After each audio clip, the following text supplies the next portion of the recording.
Bonjour, je vais vous parler du livre Outrage l'autophage qui vient de sortir en novembre 2017 à Tunis. Alors le titre dit tout. Outrage, bon, vous savez ce que c'est que les outrages. Les lotophages sont les peuples de Djerba. Donc c'est le mal que l'on fait au peuple de Djerba.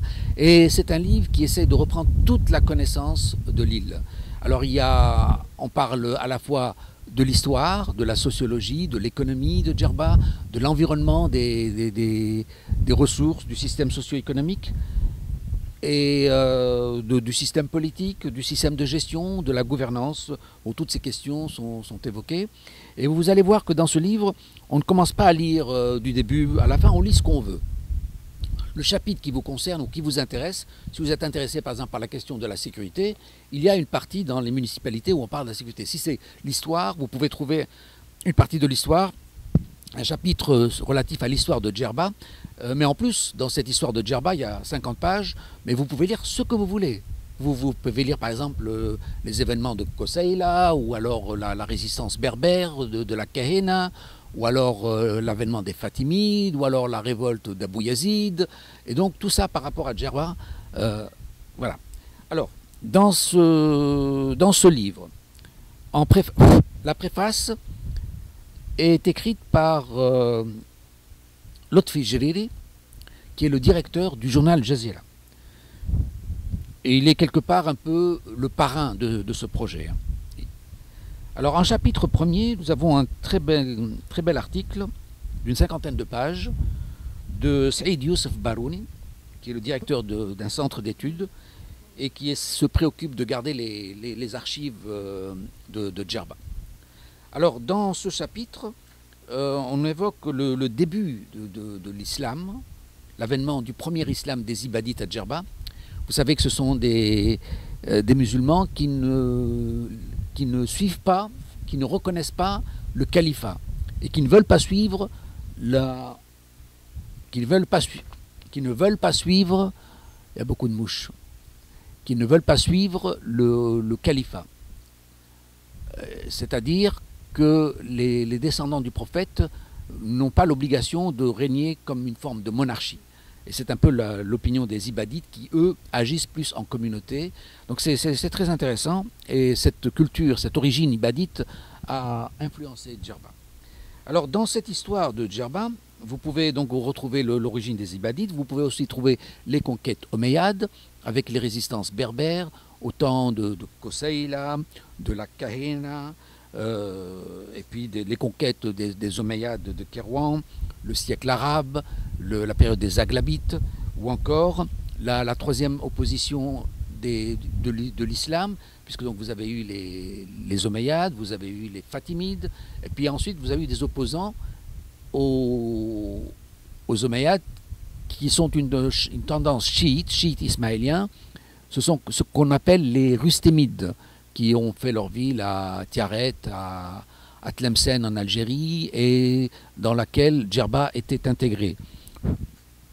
Alors, vous avez aussi sur la ville de Kérouan, l'influence de Kérouan et l'opposition avec Djerba.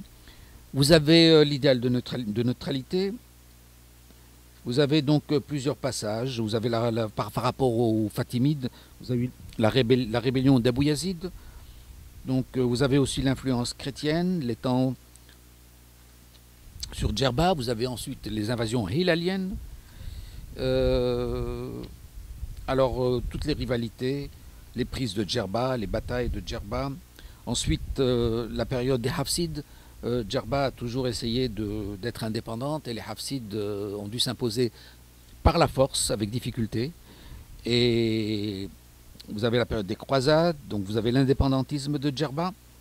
Et par rapport aux Hafsides, vous savez que, je crois, fin du XVIe siècle, les gens de notre côté ici, qu'on appelait les Nakara, ont cassé le pont d'Al-Qantara pour couper les liaisons avec les cavaliers Hafsides qui venaient pour prendre l'impôt, bien sûr.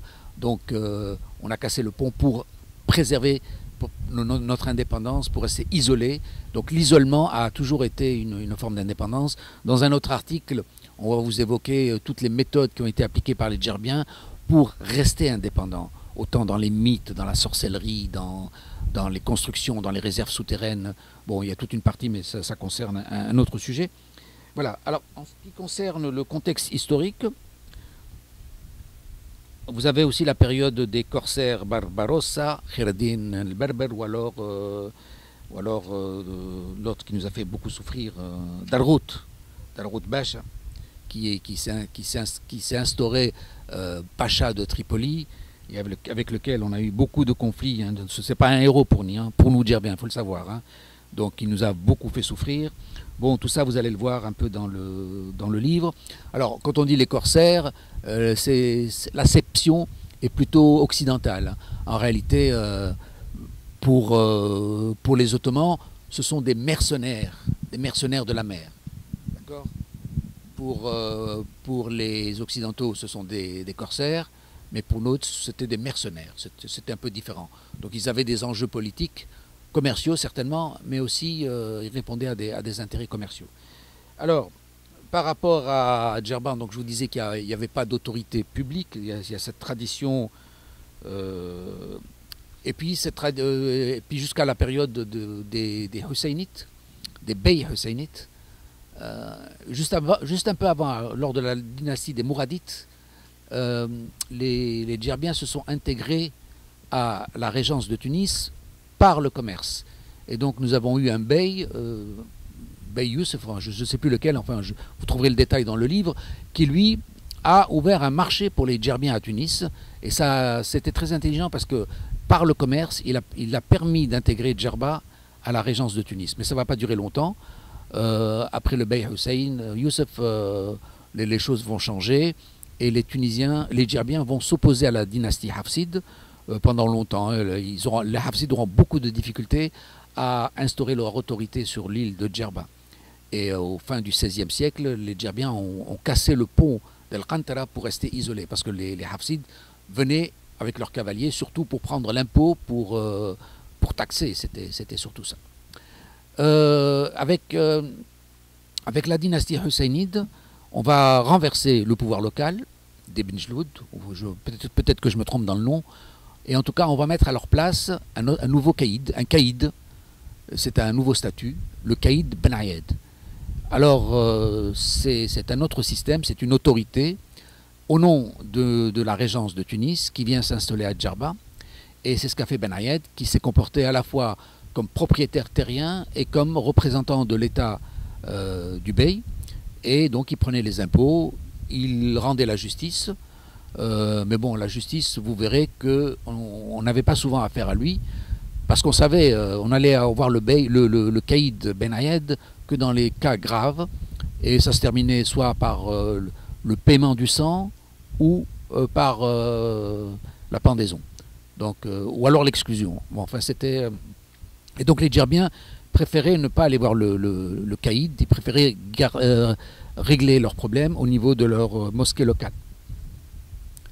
Alors, donc la période des Ben Ayed, bon, tout ça c'est une partie historique assez intéressante. Et comme je vous disais, vous lisez ce qui vous intéresse, vous allez trouver tous les événements marquants, et ensuite vous pouvez approfondir votre recherche, votre lecture, et peut-être développer de nouvelles recherches. C'est un peu l'espoir de ce bouquin, que d'autres personnes développent ou approfondissent en tout cas la connaissance. Alors ensuite en chapitre 2, non, pardon, excusez-moi, dans ce même chapitre, nous avons un article de Saïd Mahzouz où il émet une hypothèse, la tentative d'ismaélisme, et il essaye de la justifier. Et en fait, il n'a pas tort. Et on trouve des éléments qui retrouvent la tentative de l'ismaélisme à Djerba, et on reconnaît ces méthodes parce qu'elles se sont développées avec d'autres sectes. Bon, je vous laisse lire, c'est un article aussi intéressant. Ensuite, nous avons un article de Karim Amr sur les influences ibadites de Djerba. Et là, vous avez donc l'origine de l'islam, l'origine des ibadites, ce qu'ils ont apporté dans la culture de Djerba. Vous avez encore un article de Kamel Tmarzizet sur les chefs-d'œuvre en péril. C'est tout le patrimoine historique qui est un peu détruit, sans monographie, sans connaissance. Et bon, c'est un peu triste. Alors, chapitre 2, c'est lié à la population, l'identité, la culture, la société de Djerba. Il y a d'abord la population amazigh. Là encore, nous avons un très bel article sur l'origine berbère des Djerbiens, une ethnie au présent. Ensuite, on a la particularité des Juifs de Djerba. Et là, on a un article de Nasser Khalil sur l'étrange exception de la Ghriba. Alors, la Ghriba, les Juifs de Djerba, il faut dire que pour les musulmans, ben, les Juifs sont une partie de l'islam. Oui, c'est étrange à dire, mais c'est une vérité.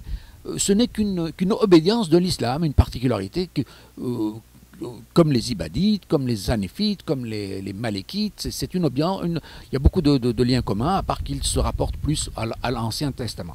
Donc, dans cette culture djerbienne, les Juifs de Djerba sont une partie de cet islam. Alors, minorité au service du collectif. Là, on a un débat intéressant avec Wahid Ibrahim sur la minorité, sur l'état de minorité. Et il dit quelque part, il faut donner une conscience à une minorité pour en faire une communauté. Et donc, il fait un parallèle entre les Ibadites et les Juifs de Djerba. Les Ibadites de Djerba n'ont pas de panneaux ou de drapeaux.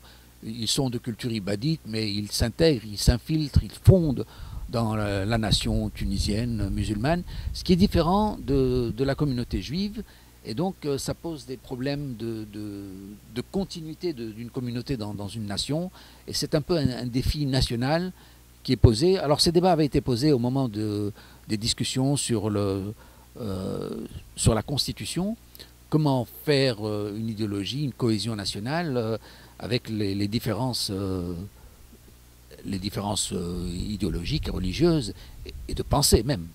Et donc une constitution doit réfléchir à tout ça si elle veut arriver à unir une nation. Parce qu'une nation risque de se fragmenter de son intérieur si dans la constitution ne prévoit pas l'intégration de toutes les cultures, de toutes les minorités, sans qu'elles se sentent minorités. Voilà. Alors, je parle, mais c'est pas ce qui est écrit dans l'article. Hein. C'est le sujet, mais je vous invite à lire. Ce sont de très bons articles. Vous aurez une meilleure opinion que ceux dont je parle maintenant de manière spontanée. Alors, vous avez un article sur les manoirs de Djerba, de Karim Amr. Là encore, le manoir, c'est l'îlot dans l'île. Et donc, c'est très intéressant. Tout le monde connaît ce système djerbien basé sur l'autarcie. L'avantage ici, c'est que c'est posé par écrit et donc ça permet de comprendre l'organisation sociale de Djerba où les manoirs sont des cellules attachées l'une à côté de l'autre et on admet une cellule pas facilement et parce qu'il n'y a pas de système d'État. Donc c'est ce corps qui doit s'unir de lui-même et qui n'attend pas d'un pouvoir public collectif. Alors par rapport aussi à la sociologie populaire, là encore, vous avez l'origine sociale des Djerbiens. Vous allez voir qu'au travers de l'histoire, ce n'est pas une tribu. Ce sont des gens qui sont venus de différentes parties. Par rapport à chaque nom de famille, vous pouvez retrouver l'origine de la personne, mais nous sommes intégrés dans une île. Et c'était nouveau en termes de droit, parce que nous ne sommes pas une tribu, mais une communauté de personnes attachées au sol. Et donc c'est une originalité du système djerbien. D'un système organisé autour de la communauté. Je vous invite à lire, c'est intéressant d'un point de vue organisation politique. Alors, chapitre 3, l'économie. Alors, l'économie du tourisme, la décision qui a été prise, l'organisation, tout ce qui a été fait. Alors, là, il y a un débat sur la stratégie du tourisme tunisien, en tout cas du tourisme à Djerba, un constat de ce qui se passe aujourd'hui, de l'intérêt des événements attractifs, de tout ce qui peut attirer. Alors nous avons aussi un autre article sur quel futur pour Djerba. Là encore, c'est une analyse économique de Karim Amr. Je vous laisse lire, c'est aussi intéressant, puisque ça pose encore des constats et ça ouvre la voie. Vers où allons-nous évoluer? Alors, vous avez aussi un très bel article dans ce chapitre économie, Après moi, le déluge, de Kamel Tmalzizet. Kamel a une très forte expression il s'exprime avec beaucoup de force. Et donc, après moi, c'est toute la notion de l'égoïsme qui s'est développée aujourd'hui, l'individualisme poussé à l'extrême et qui conduit à une ruine. Et donc, tout est dit dans le titre. Donc, après moi, le déluge, c'est significatif. Alors, je vous cite un exemple, pas plus tard qu'hier, j'ai vu un camion qui transportait un olivier qui devait avoir plus de 1000 ans. Un grand olivier large qui était transporté dans une... Alors j'essaie de le poursuivre avec ma mobilette, je voulais le rattraper pour savoir d'où il a pris cet arbre, qu'est-ce qu'il va en faire, mais c'est abominable, c'est criminel ce qu'il faisait. Et il traversait un dimanche la ville de Midoun, tranquillement, sans culpabilité, sans rien. Ma colère ne s'est toujours pas apaisée. Et vous voyez cet égoïsme où chacun fait ce qu'il veut, on détruit des choses qui existent depuis 1000 ans, vous vous rendez compte? Et dans l'ignorance totale de la communauté, de l'État. Hassilou. Chapitre 4, ça concerne l'environnement. Alors nous avons des réserves à Djerba, les réserves de Ras el-Mal, les réserves de Seguia. C'est des lieux de ponte pour les oiseaux, une diversité, une richesse, quelque chose d'assez extraordinaire, qui est en train de se détruire. Et par les néo-hilaliens. Alors les néo-hilaliens, c'est un article de Nasser Khalil, c'est aussi une colère, parce que ce que l'on est en train de faire en ce moment, je crois qu'on n'a jamais vu une telle vitesse de démolition, de destruction. Et c'est pour ça que l'article est intitulé « Ravage des Hilaliens ». Alors, nous avons un article de Kamel Tmerzizet encore, sur la force du patrimoine végétal. La force du patrimoine végétal, il est non seulement productif de l'agriculture, de l'élevage, mais aussi des paysages et de l'attraction du tourisme.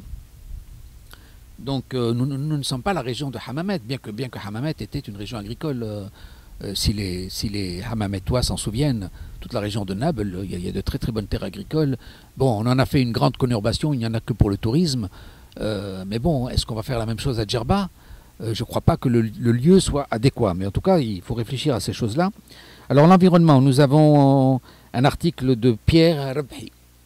Pierre Rabhi ou Pierre Rabhi, comme vous voulez. C'est un vieil article où il parlait de l'agroécologie, c'est-à-dire travailler le sol sans le perturber.